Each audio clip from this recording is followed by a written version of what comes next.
Man eater road को cross करेगा, लेकिन वहां पर उसकी कोई खोज खबर नहीं थी। कुत्तों ने भौंकना बंद कर दिया था। हमें लगा कि मैन ईटर निकल गया है। फिर भी हमने सोचा कि उस इलाके का एक राउंड ले लेते हैं।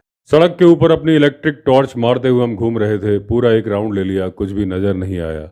हम विचार मग्न थे कि अगला स्टेप क्या होना चाहिए।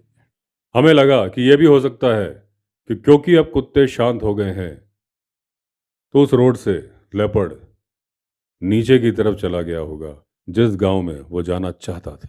तो हमने सोचा कि जो सर्च लाइट हम ऊपर मार रहे हैं हमें मारनी चाहिए नीचे। अब जब नीचे हमने टॉर्च मारनी शुरू की तो हमें वो मैन ईटर नजर आ गया। एक पेड़ पर था, सीढ़ीदार खेत में ये पेड़ लगा था।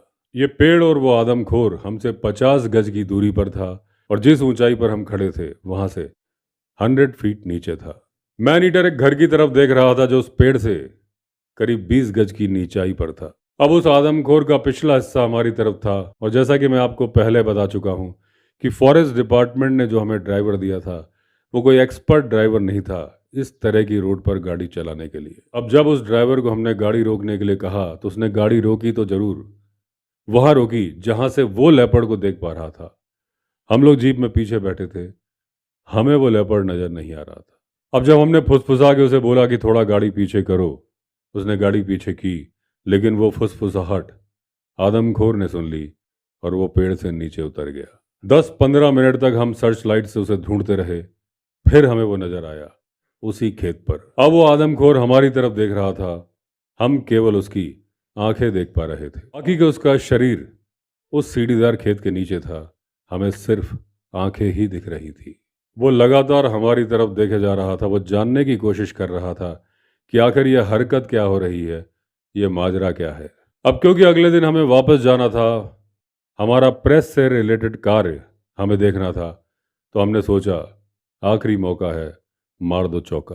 रात का समय था, थोड़ी देर का मौका था। अगर थोड़ा और समय होता, हमारे पास मौका होता, तो ये शॉट मारने की गलती मैं कभी नहीं करता। कि अगर वो नहीं मरा तो वो इलाका छोड़ के चला जाएगा, फिर हमें उसे ढूंढने में बहुत ज़्यादा मशक्क़त करनी पड़ेगी।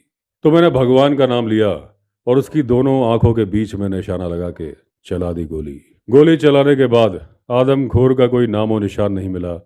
फर्क हुआ तो केवल एक कि वो 20 फीट नीचे घर था, जिस तरफ वो आदमखोर निगाह जमा के बैठा था वहां जल गई एक लाइट।